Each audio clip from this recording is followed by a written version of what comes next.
The sliding doors opened. Cool air rushed against my face. The scent of sunscreen and lobby flowers floated in the air. My shoes tapped the polished tile floor, each step echoing louder than the last. And then I saw him, my grandfather, 74 years old. Shoulders slumped, hands trembling as he held a sheet of paper thick with ink and numbers. A bill, $12,000. His suitcase rested beside him, packed neat and small, just like the man himself. Quiet, humble, never wanting to take up too much space. He didn't see me at first. He was staring at that paper as though it weighed 100 pounds. When I called out softly, he turned. His eyes were wet. His voice cracked. They told me it was their treat, he whispered. I didn't want to cause trouble. I froze. The rest of the family, gone, bags packed, checkout complete, not even a backward glance. They thought he wouldn't say anything. They thought he'd pay quietly. They thought wrong, because they didn't count on me showing up. My grandfather was not a man who needed the spotlight. He was not loud. He was not demanding. He was steady, reliable, like the rhythm of a machine he had spent his life working with. For 52 years, he stood on factory floors. The smell of oil and steel clung to his clothes. The sound of grinding gears filled his ears, and the weight of responsibility rested on his shoulders. He was a machinist, a craftsman, a man who believed in doing things right the first time. No shortcuts, no excuses. Measure twice, cut once, he'd always say, and he lived his life the same way. When he was young, he'd bike 5 miles to work because the family car was too unreliable, even in winter, even when his fingers froze to the handlebars. He worked overtime shifts without complaint. Why? Because his kids needed school clothes, because his wife needed groceries, because bills don't care how tired you are. And yet, he never complained. Not once. He wasn't rich, but to me, he was the wealthiest man alive. Not because of what he had, but because of what he gave. If your shelf was broken, he fixed it, silently, without asking for thanks. If you had a flat tire, he showed up in 10 minutes, tools in hand.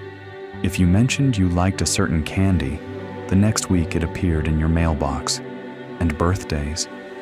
He never forgot a single one, not in our family, not in 50 years. Every year, without fail, a card arrived. Inside, his careful handwriting, and a crisp bill, folded neatly. $5 when you were a child, $20 when you were grown. He didn't miss one, not once. He carried himself with an old-school kind of honor, the type you don't see much anymore. He opened doors for strangers. He tipped more than he should. He said please and thank you to waitresses who barely looked at him. He called the mailman sir. He shook every hand like it mattered, and he never, ever left a job unfinished. When his coworkers retired, they joked about golfing, traveling, finally relaxing. But Grandpa, he just said, I'll probably plant tomatoes. And he did. Every spring, a new row. Every summer, he'd walk through his little garden, hands behind his back, inspecting the leaves as if they were machines he had to maintain. He was that kind of man. Simple joys, steady hands, quiet heart. And that's why everyone respected him, even if they didn't notice it at the time. Because Grandpa wasn't flashy. He wasn't the center of attention. He was the foundation. The beam holding the house up, the one you don't notice until it's gone. So when he finally retired, it wasn't just the end of a job, it was the closing of an era. 52 years of sweat and sacrifice, 52 years of giving, never asking, 52 years of carrying others, and at 74, he deserved rest. He deserved comfort. He deserved gratitude. At least, that's what I thought, and that's what he thought too. When his daughter, my aunt, and her kids told him they wanted to celebrate, they promised him a gift, a vacation, something he had never given himself. He believed them. Of course he did, because he trusted them, because he loved them, because kindness can blind you to cruelty. And that's how it began. The plan, the surprise trip, the idea that seemed like love, but was really betrayal in disguise. It began around a dinner table, not at Grandpa's house. No, this was at my aunt's place. Bigger kitchen, more space. A long oak table with chairs that creaked when you leaned back. That's where they hatched the plan. Ashley was the ringleader. She always was. The kind of cousin who liked attention. Every Instagram post carefully staged. Every family gathering turned into her show. But she was clever. She knew how to make her ideas sound generous, even when they weren't. So that evening, she stood, hands clasped, smile wide, and said, "We need to do something special for Grandpa." The room hummed with agreement. "Absolutely," my aunt said, nodding. "He's worked so hard." Her brother chimed in, "Yeah, it's overdue." Ashley leaned in, lowering her voice just enough to make it dramatic. "What if we take him on a trip? Something big, something fancy. A beach resort, all-inclusive. He's never had that everyone's eyes lit up." "Oh, he would love that." 7 days? Can you imagine? He deserves it. He really does. The chorus of voices grew. Excitement bubbled like champagne. Grandpa wasn't there that night. He was home, probably in his garden, carefully trimming dead leaves off tomato vines, humming to himself, unaware that his family was making plans in his name. Ashley pulled out her laptop. She was prepared. She had tabs open, resorts, beaches, rooms with ocean views. "Look at this one," she said, spinning the screen toward them. 5 rooms, pool access, a suite with a private balcony, perfect for Grandpa. The others leaned in, nodding. "It looks amazing. He'd love that balcony." Yeah, this is the one." Ashley's smile widened. It wasn't just excitement. It was satisfaction, like a chess player moving her piece into position. "We'll tell him it's our treat," she said. "Make it sound like we're spoiling him." "He won't suspect a thing," her brother laughed. "Won't suspect what?" Ashley's eyes flickered. She shrugged casually. "Oh, we'll see. He has savings. He's not struggling. If it comes down to it, he can cover it. I mean, think about it. When was the last time Grandpa actually did something for us?" The room went quiet for a second. Then, slowly, my aunt smiled, and the nodding began again. It was subtle, not said outright, but the seed was planted. This trip wasn't really about Grandpa. It was about them, their fun, their photos, their chance to live large on someone else's dime. Over the next weeks, Ashley took charge. She booked the resort. She organized the flights. She messaged in the family group chat with updates. "Don't worry, I've got it covered. All set." The trip started with flashes, camera flashes, phone flashes, selfies at the airport, videos on the plane. Ashley's voice carried across the terminal as she filmed on her phone. "Family trip, baby," celebrating the king. Her smile sparkled. Her phone never left her hand. To anyone watching, it looked like a dream vacation. Grandpa, though, he was quiet. Airports made him nervous. Too loud. Too many people rushing. Too many signs pointing in too many directions. He held his boarding pass like it was fragile. He asked the flight attendant twice, just to make sure he was in the right seat. And when the plane lifted off, he gripped the armrest tight, eyes shut, lips moving in a silent prayer. But when the clouds cleared and the ocean came into view, his eyes opened wide. He pressed his forehead to the window like a child. "Would you look at that?" he whispered. No camera, no post, just awe. The resort was everything the brochure promised. Tall palm trees lined the entrance. A fountain bubbled at the center of the driveway. Staff in crisp uniforms smiled and carried luggage that wasn't light.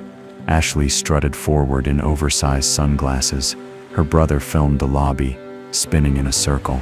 "Check this out. We're living like kings." Grandpa shuffled in behind them, suitcase in hand. Sandals squeaked against the marble floor. The check-in process was quick for them. Ashley handled the paperwork. She smiled. She signed. She laughed with the receptionist. She even filmed herself holding the room keys. 5 rooms, she announced proudly, holding the envelopes like a hand of cards. And the best suite for Grandpa. They all clapped. He smiled, embarrassed by the attention. He muttered, "You didn't have to." But they insisted. "This is your trip. You're the king this week." And so it began. The cousins disappeared to the pool almost immediately, cocktails in hand, sunglasses on, music blasting from a portable speaker. They laughed loud enough for the whole resort to hear. Ashley scheduled a spa session. Her brother booked a jet ski rental. My aunt ordered champagne to her room. And Grandpa, he walked the beach. No phone, no shoes, just the sand between his toes and the sound of waves rolling in. He bent down to pick up shells. He skipped a stone across the water, clapping once when it bounced 3 times. He sat under an umbrella and ordered a simple iced tea. When the waiter asked, "Would you like to try our premium cocktails?" he shook his head. "No, thank you. Just tea. Lemon, if you have it." The bill for that tea was $5, but to him, it was priceless. Every evening, the family gathered for dinner at the resort's expensive restaurant. Ashley posed with wine glasses. Her brother recorded the waiters flambeing dishes. My aunt asked for the chef's special, no matter the price. Grandpa ordered grilled fish. Always grilled fish. "It's fresh here," he said with a smile, and light on the stomach. They teased him for being boring. "Come on, Dad. Live a little. Try the lobster. Try the champagne." He just chuckled. "This is living," he said, pointing at his plate.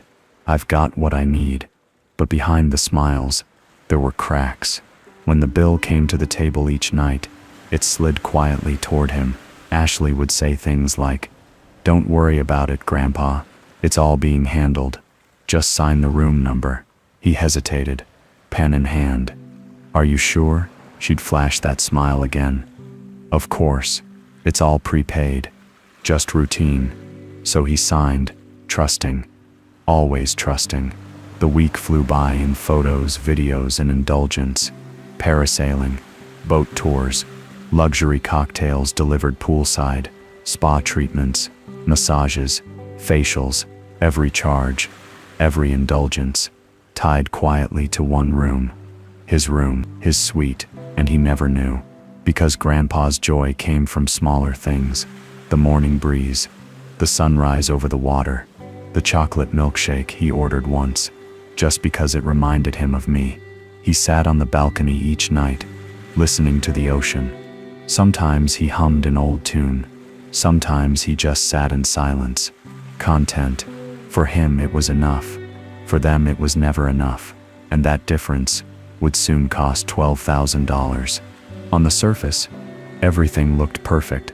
Photos told one story. Reality whispered another. By day 3, the family had found their rhythm. Ashley had a routine spa in the morning. Poolside photos at noon, cocktails by 3. Her brother lived for adrenaline. Jet skis, banana boats, parasailing. My aunt drifted between boutiques, always returning with bags of souvenirs that suspiciously looked like designer labels. And Grandpa, he still walked the beach every morning, still ordered grilled fish every night, still thanked every waiter with quiet sincerity. From the outside it looked like harmony, but harmony was only surface deep. One evening, after a long dinner, laughter spilled into the hallway as they all returned to their rooms. Ashley whispered to her brother, thinking no one else was listening. "He hasn't even noticed, has he?" Her brother smirked. "Not a clue. He just signs whatever we hand him." They both stifled a laugh. Grandpa walked a few paces ahead, humming softly, completely unaware. At breakfast the next morning, Ashley snapped a photo of her mimosa. "Best vacation ever," she typed. Then she leaned toward her mother, my aunt, and lowered her voice. "You know, he's got plenty saved. Retirement, pension, all that." My aunt stirred her coffee. "I suppose he never spends on himself." "Exactly," Ashley said. "So this is basically us helping him spend. He should be grateful." They clinked glasses. Grandpa was across the table, buttering toast. He smiled when he noticed them looking his way. "Everything okay?" he asked. "Perfect, Dad," my aunt said sweetly. "Just perfect." By midweek the cracks widened. The cousins started arguing about who was using the jet ski next. Ashley complained that the spa was booked out and demanded special treatment. Her brother rolled his eyes, muttering about her always needing attention. But when the check arrived, the tension disappeared. "Room 501, Ashley said smoothly, before Grandpa could even glance at the paper. The waiter nodded, jotting it down. Grandpa asked once, "Should I be paying for all this?" Ashley leaned across the table, touching his hand. "No, Grandpa. Please. This is all arranged. You're the guest of honor." He relaxed. He believed her. What he didn't hear were the late-night conversations, muffled behind closed doors. "I mean, it's only fair," Ashley said one night, while pouring wine in her suite. "He raised us, provided for us, gave us everything. Isn't it time he gives back in a real way?" Her brother nodded. "Yeah. Think about it. He never had to pay for college. No mortgage now. No kids at home. He's sitting on cash, and he never complains." Ashley added, "He'll pay, and he won't even be mad. He'll probably thank us for letting him." They both laughed. Meanwhile, Grandpa sat on his balcony, watching the moonlight ripple across the ocean. He thought about how lucky he was, lucky to see his children and grandchildren together. Lucky to share meals, laughter, and time. He whispered to himself, "This is more than I ever dreamed of." He didn't know what they were planning. He didn't see the glances exchanged when bills arrived. He didn't hear the jokes made at his expense. Because kindness can be blinding, and his heart had always been kind. By day 6, the spending had escalated. Private boat tours, champagne towers at the pool, luxury spa packages, late-night room service that piled up trays in hallways. Grandpa noticed the excess but said nothing. When his daughter ordered a $300 bottle of wine, he only smiled. "Must be a special one," he said softly. Ashley waved her hand dismissively. "Don't worry about it, Grandpa. It's all handled." Handled. That was her favorite word. But late that night, a hotel staff member made a casual comment while delivering towels. "All charges are being billed to Suite 501. Quite a generous man. Your father." My aunt froze. Ashley shot her a warning look. "Don't mention that again," she snapped. The staff member apologized quickly and left. Grandpa, sitting in the armchair, didn't hear the remark. His hearing wasn't what it used to be. All he caught was Ashley saying, "It's fine, just fine." And so the mask stayed on. For him, the vacation was paradise. For them, it was opportunity. They thought they were clever. They thought he'd never notice. They thought silence was the same as consent. But what they didn't know was this silence has witnesses, and silence, once broken, can roar louder than any ocean wave. The week ended the same way it began, with photos, suitcases stacked in the lobby, selfies at the fountain, Ashley filming one last video. "Best trip ever. Love my family. #family.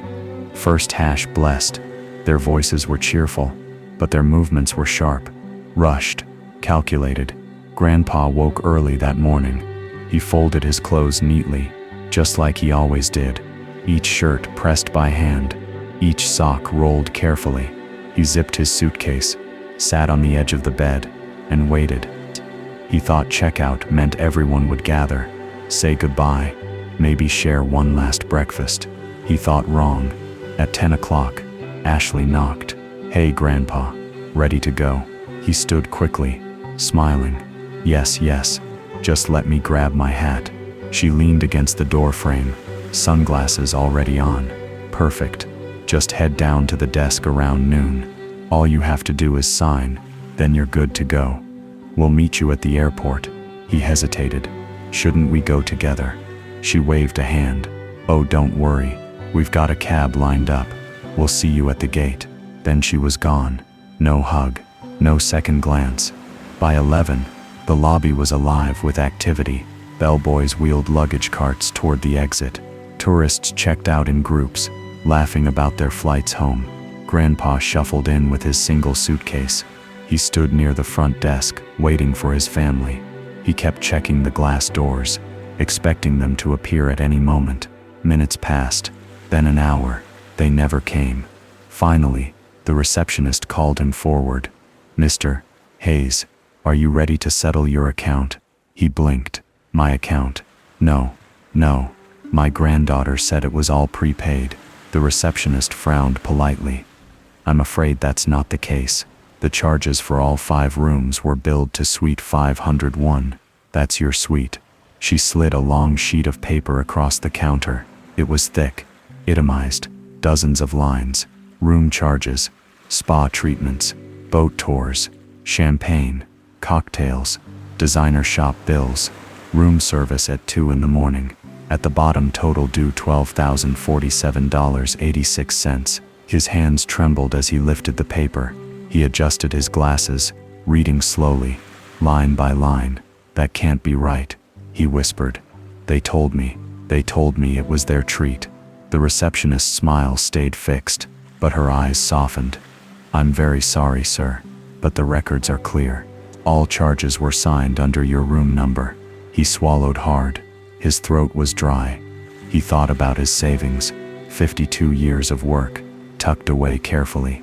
He thought about his pride, about not wanting to cause trouble, and he thought about his family, the ones who promised him this trip was a gift. Behind him, the lobby bustled. Families laughed, couples kissed, children tugged on souvenir bags. The world moved on, unaware of the old man frozen at the counter, clutching a bill larger than any he'd seen in his life. The receptionist asked gently, "Would you like to use a card, sir?" He opened his wallet. 3 credit cards, 2 bank cards, a crumpled photo of his late wife tucked behind them. He stared at the picture. "I didn't want to be a burden," he whispered. "I didn't want to cause trouble." At that very moment, the sliding glass doors opened. My shoes hit the lobby tile. The air smelled of sunscreen and flowers. And then I saw him, standing alone, shoulders slumped, a thick piece of paper shaking in his hands. "Grandpa?" I called out. He turned slowly. His eyes looked tired. "They told me it was all paid for," he said softly. "I didn't want to bother anyone." The paper fluttered in his grip. "Maybe I can cover it," he muttered. "I might have enough saved." My heart dropped. My fists clenched. And in that moment, one thing became clear. They thought they could walk away. They thought he would stay quiet. They thought wrong. I stepped outside. The air was hot, heavy with salt from the ocean. Cars hummed past the hotel entrance, horns blaring, suitcases rattling on the sidewalk. But all I heard was the pounding of my own heartbeat. In my hand was the invoice, $12,000, a number circled in red like a wound that wouldn't close. I scrolled through my contacts until I found her name, Ashley. My thumb hovered for just a second. Then I pressed call. The line clicked twice. She picked up immediately. "Well, hey, cousin." Her voice was bright, cheerful, like nothing was wrong. Like she hadn't just abandoned her 74-year-old grandfather with a bill that could break him. My voice was flat. "Why did you leave Grandpa with a $12,000 bill?" There was silence, just for a second. Then she laughed. "Are you serious right now?" she said, amusement dripping from every word. I clenched my jaw. I already knew I wasn't going to like what came next. "Oh, come on," she continued. "He's retired. He has savings. It's not like he's struggling. I didn't answer. My grip on the phone tightened. She filled the silence. We figured he could treat us. You know, like a thank you trip from him to us. After all these years, my blood ran cold. You figured. I repeated slowly, my voice razor sharp. You figured it was okay to dump a $12,000 bill on a 74-year-old man without asking him, without even telling him. She scoffed. Don't be so dramatic. You know, Grandpa, he's happy just to see everyone together. He's not complaining, is he? I stared at the road in front of me. A valet wheeled someone else's luggage past. A family laughed as they climbed into a taxi. My world narrowed to the sound of her voice. Let me make this real clear, I said, low and steady. He's not the fool here. You are. There was a pause. I could hear her smirk even without seeing her face. Relax, she said finally. If it's that big of a deal, we'll talk about it at Thanksgiving. Thanksgiving. A holiday about gratitude. About family. She said it like it was a joke. I closed my eyes and took a long breath, fighting the urge to scream. Behind me through the glass doors, I could see Grandpa still standing at the counter, still apologizing to the receptionist, still trying to make sense of a betrayal that never should have happened. That was the moment something hardened inside me.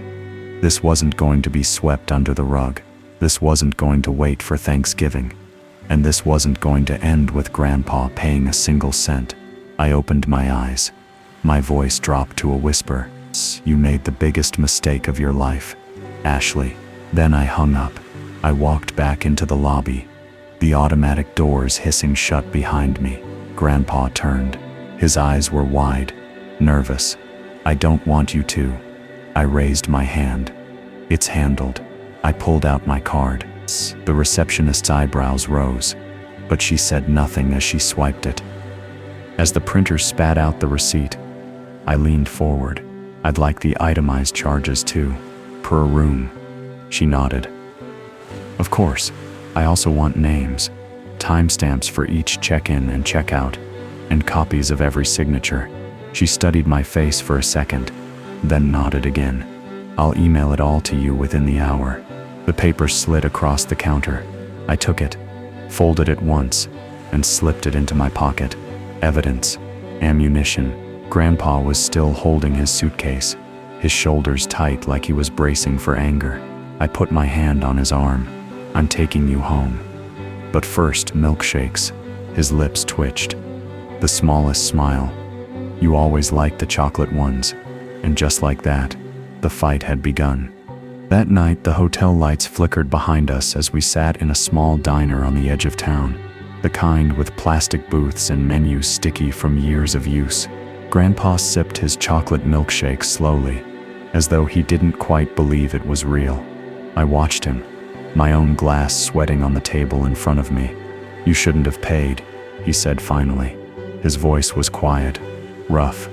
I could have handled it. I have savings. I shook my head. You shouldn't have had to. That trip was supposed to be for you. A gift, not a trap.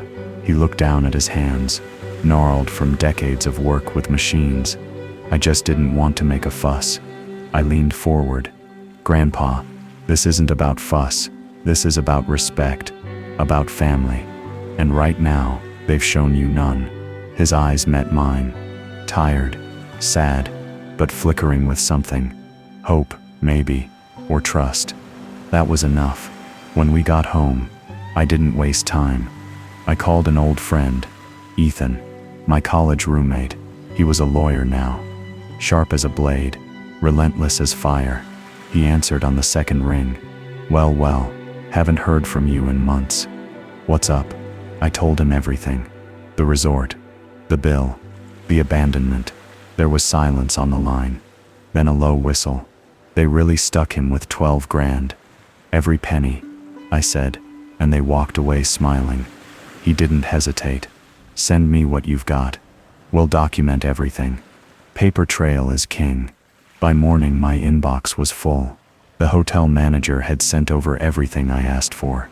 The full itemized bill, each cousin's name linked to their room, timestamps of every check-in and check-out, copies of signatures, neat or sloppy, each one undeniable, and most damning of all, lobby security footage. There they were, my aunt, my cousins, Ashley herself, laughing as they wheeled their luggage out, not even glancing back at the man they'd promised to honor. Cold, hard, irrefutable. Ethan and I spent hours drafting letters. They weren't angry. They weren't dramatic. They were professional, polite, and lethal. Dear name. Each one began. You are responsible for the charges listed below. Payment is expected within 14 days. If not received, I will pursue reimbursement in small claims court for fraud, financial abuse of a senior, and abandonment. Attached to each letter was a copy of the bill, their portion highlighted in bright yellow. Ashley's packet was the thickest. Champagne upgrades, couples massage, sunset cruise, room service, extras stacked like bricks. But I wasn't done. I opened my phone, pulled up Venmo, and typed out a request. Your portion of Grandpa's retirement trip, due in 14 days. No emojis, no jokes, just facts. Cold, sharp, undeniable. I sent it to Ashley first, then to her brother, then to my aunt. One by one, the requests went out, each with the same note. This wasn't just money anymore. This was accountability. This was justice. Grandpa sat at the kitchen table that night, watching me work.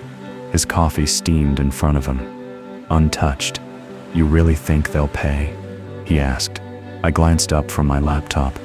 They don't have a choice. Not this time. He studied me for a long moment. Then slowly he nodded. You sound like your grandmother, he said softly. She never let anyone push her around either. A lump rose in my throat. I pushed it down. Good, because right now we're fighting for you. The stage was set, the evidence stacked, the letters sealed, the Venmo request sent. Now all that was left was to watch them squirm. The first day was silent.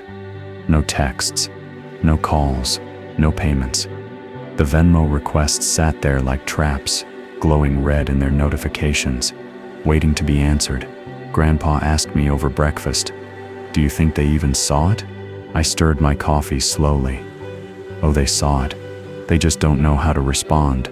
By day 2, the storm began. Ashley sent a text, just 4 words. This is over the top. I didn't reply. An hour later, another came. You didn't have to involve a lawyer. Still, I stayed silent. By the evening, her brother chimed in. Why are you making this public? Grandpa wouldn't want this. I stared at the screen, my jaw tightening. They had the nerve to invoke his name. The same man they left at the counter, trembling, clutching a bill he never agreed to. I didn't answer him either. Day 3 was different. A notification buzzed on my phone. Venmo. Ashley had paid. The full amount. No note. No apology. Just her profile picture glaring at me with a bitter-looking emoji she'd swapped in for her name. I showed the screen to Grandpa.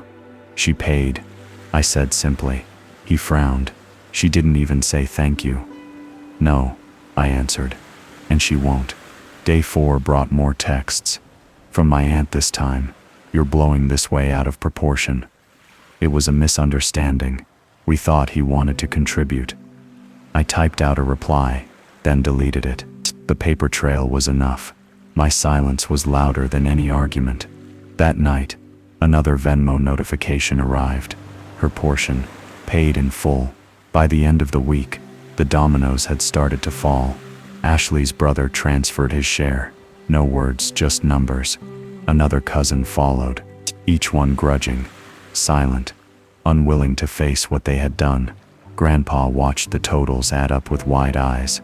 Son, he said quietly. One night, as we sat at the kitchen table, the laptop glowing between us.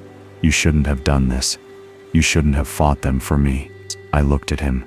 His shoulders were bent, his hands folded together. He looked smaller somehow. I wanted to, I said simply. He shook his head. But I could have paid. I have the savings. You shouldn't have had to, I said firmly. You deserved that vacation, every penny of it. They used you, Grandpa. They don't get to walk away from that. He stared at his coffee for a long time. Then he nodded once. All right. Thank you. By the second week, the balance was complete. Every dollar, every cent. $12,000 returned. Every portion but his. Because I told Ethan, the lawyer, to leave Grandpa out of it. That bill was never his to begin with. Thanksgiving came and went. No calls. No invitations. No seat at their table. Grandpa didn't look surprised.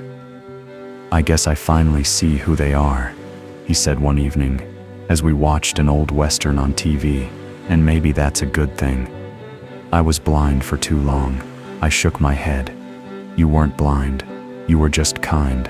He smiled faintly. Still are. Now he spends most of his time in the garden, kneeling in the dirt, planting rows of tomatoes, sun on his shoulders. We go out to lunch more often. Burgers, milkshakes, simple food that makes him laugh like a boy again. He tells me stories about machines he built 40 years ago. I listen every time as though it's the first, and every time I think the same thing. That trip, as ugly as it was, gave him something no one expected. A clean break, a fresh start, freedom, and me. I don't care if they ever speak to me again, because if you think you can leave an old man holding your bill and walk away smiling, you've clearly never met his favorite grandson. Months passed. The snow melted. The garden bloomed, and the $12,000 shadow that once hung over Grandpa slowly dissolved into sunlight. He never spoke of that trip again. Not once, but I could see the change. He moved slower, but lighter. The guilt he once carried of being a burden, of causing trouble, had lifted. He started joining the senior center in town, playing cards, telling jokes, winning small prizes in raffle games. I dropped by one afternoon and found him holding a tin of cookies, grinning like a boy. Cost me $0.25 to enter, he said proudly. Best deal of my life. That's who he became again. Simple joys, honest laughter, free of debts that never belonged to him.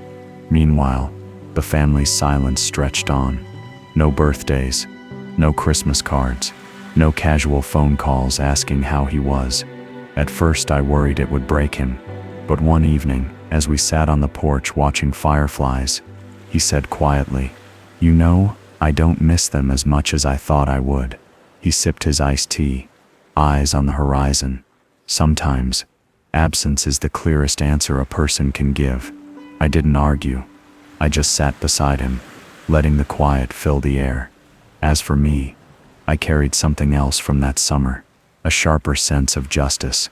I realized families aren't always bound by blood. Sometimes, they're bound by respect, by choice, by the promises we keep when no one is watching. And sometimes, those promises break. But that doesn't mean you let the pieces cut into the ones who gave you everything. Not while you can stand between them and the blade. Ethan called me one day, laughing. "Never thought I'd handle a case like that," he said. "You should have seen their faces when those letters landed." I chuckled. "I bet. You ever think about law school?" he teased. I shrugged. "Maybe, but I think I've had enough courtroom drama for one lifetime." Grandpa and I took another trip that fall, smaller this time, just to drive upstate, to see the leaves turn red and gold. No resorts, no champagne, just him, me, and the open road. We stopped at diners, walked through little antique shops, and stayed in motels with squeaky beds and free waffles in the morning. It cost maybe 1/10 of what that family vacation had, and yet it was priceless. One morning, as we packed the car, Grandpa rested a hand on my shoulder. "You know," he said, "your grandmother always told me, family isn't who shares your name, it's who shares your burdens." He smiled faintly. Guess she was right. I looked at him, at the lines in his face, at the quiet strength that still lived in his eyes. "Yeah," I said softly, "she was." Now, when I walk into his house, I still see that old bill framed in his study, not in shame, not in anger, but as a reminder, a symbol of the day he stopped being used, and the day I learned what it really meant to stand up for someone you love. The world moves fast. People forget. They excuse. They rewrite history in their favor. But paper doesn't lie. Receipts don't lie. And neither do actions. Grandpa will never get those stolen moments back. But he has something else. Peace, dignity, and me. And as long as I'm here, no one will ever stick him with the bill again. Sometimes the deepest betrayals don't come from strangers. They come from people who sit across your dinner table. But betrayal has a way of revealing the truth. It strips away the masks, the fake smiles, the family first hashtags, and what you're left with is clarity. My grandfather spent 74 years giving without asking. He built, he sacrificed, he showed up, and when it was finally his turn, they tried to make him pay for their fun. But here's the thing, he wasn't left standing alone. Not this time, because families can fail, promises can break, but love, the kind that protects, that defends, that refuses to look away, that endures. I didn't fight for $12,000. I fought for the man who fixed my broken toys, who remembered every birthday, who taught me that dignity isn't something you give away, it's something you defend. So if you ever see someone trying to leave an old man with their bill, remember this: you can choose to be the silence that abandons, or the voice that stands up and says, "Not today, not ever." And if they ask who you think you are, tell them the truth. You're his grandson, the wrong one to mess with.